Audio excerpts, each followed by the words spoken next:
एक सवाल संजय जी आपसे, क्या ग्रामीण वोटर और जो शहरी मतदाता है उसका क्या, इससे क्या एक्सप्रेशन निकलता है? इसमें दो तीन लेयर्स हैं, उसको समझने की ज़रूरत है और इस पर मैं चाहूँगा कि मैं थोड़ा जो बताऊँ उसके बाद अमिताभ उसमें ऐड करें कि बीजेपी को अर्बन सेंटर्स में उसकी सीटें कम हुई हैं, एनडीए की सीटें अर्बन सेंटर्स में कम हुई हैं। रूरल में दोनों करीब करीब बराबर रहे हैं। बीजेपी की पूरी व्यूह रचना और पूरी कहानी में ज़्यादातर कामयाबी की बातें हैं। जो एक रणनीति गलत हुई या जो एक व्यूह रचना गलत हुई, जो एक राज्य जिसने सारे कैलकुलेशन बिगाड़े, उसका नाम है उत्तर प्रदेश।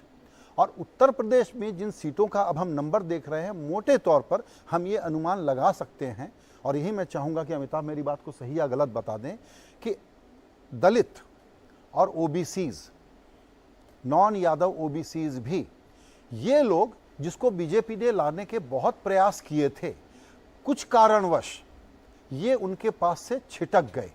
अब आप कह सकते हैं कि आरक्षण को वापस ले लेने की बात, अंबेडकर को याद करने की बात, उसकी वजह से ये हुआ हो। पूरा कैलकुलेशन देखिए, किसी भी पीक स्टेट में भारत के बारे में कोई ये मान लेना कि एक डिक्लेयर कर पाएगा और वो प्रेडिक्शन सही निकलेगा, बेकार की बात है। हुआ क्या है? हुआ ये है कि कुछ राज्यों में जहां पीक कर गए थे मेंटेन किया, कुछ में कम हो गए। जो सबसे बड़ा इनका इलाका था यूपी, जहां 80 सीटें थी, जहां इनको विश्वास था कि हम अच्छा करेंगे, वहां गड़बड़ हो गई। अगर आप यूपी को बाहर निकाल देते हैं, उस नंबर को अगर जो जो जो अंदाज था, अनुमान था, उस हिसाब से देखते हैं, या बीजेपी की एक्सपेक्टेशन थी उस हिसाब से देखते हैं, तो फिर ये आंकड़े कुछ और होते हैं। फिर बीजेपी संभवतः अपने आप मेजॉरिटी पा रही होती और एनडीए 330 के रेंज में, यानी करीब करीब पुराना वाला मैंडेट या नंबर रिपीट हो सकता था। आप क्या समझते हैं अमिताभ कि इसका अगर हम बिल्कुल 3-4 हाईलाइट एनालिसिस निकालें तो वो क्या निकलता है कि ये जो नंबर आए हैं वो क्यों आए? देखिए, एक तो है कि नंबर आज भी BJP centrality of Indian politics में बनी हुई है। जो बीजेपी का आंकड़ा है स्टैंड अलोन, वो इंडिया के पूरे आंकड़े से ज़्यादा है, नंबर 1। आज जो बीजेपी का आंकड़ा है वो कांग्रेस से 2.5 टाइम्स है, लगभग 250 और 100 पे कांग्रेस है। तो pole of the Indian politics पे बीजेपी है।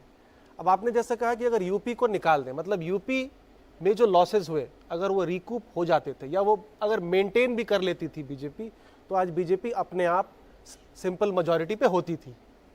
अब वहां पर 4-5 मुझे लगता है कि फैक्टर्स हैं। बीजेपी ने नेशनली 43% एमपीज को ड्रॉप किया है, 132। वहां पर 55 आउट ऑफ 62 एमपीज को रिपीट किया गया है।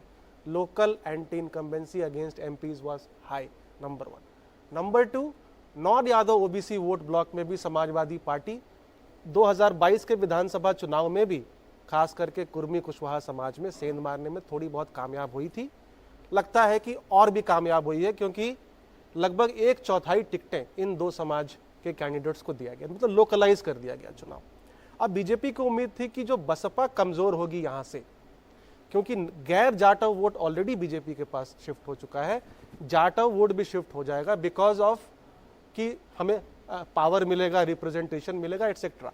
लेकिन जो politics Yadav versus non Yadav की है, थोड़ी एनिमोसिटी है दोनों ग्रुप्स में। नॉन यादव ओबीसी कैसे बीजेपी के पास आए? क्योंकि यादव समाज ने सारे पावरफुल पोजीशंस को ऑक्यूपाई कर रखा था। उसी तरह से वहां जाटव और नॉन जाटव समाज में भी थोड़ी बहुत एनिमोसिटी है, जिसकी वजह से जाटव समाज जो है, जब दलित वोट जब छिटका है बसपा से, वो चला गया है समाजवादी पार्टी की तरफ, बीजेपी के पाले में नहीं आने से।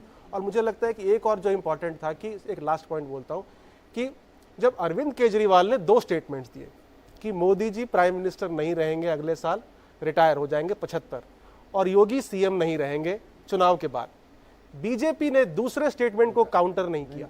ऑफिशियली आकर के बोला कि प्रधानमंत्री मोदी ही रहेंगे प्राइम मिनिस्टर, लेकिन योगी के बारे में कोई ऑफिशियल काउंटर नहीं आया, जिससे कहीं ना कहीं थोड़ी वहां से बुगाहट। इसमें एक फैक्टर ये भी लेकिन था कि जहां कैंडिडेट बदले लोकल एमपी की एंटी इनकम्बेंसी के कारण, उसमें सबसे कम यूपी में बदले गए। वही कह रहा हूं मैं। यस, 55 आउट ऑफ 62 रिटेन्ड, मतलब ओनली 7 आउट ऑफ 62 रिप्लेस्ड, 11%, जबकि नेशनल एवरेज इज 43%।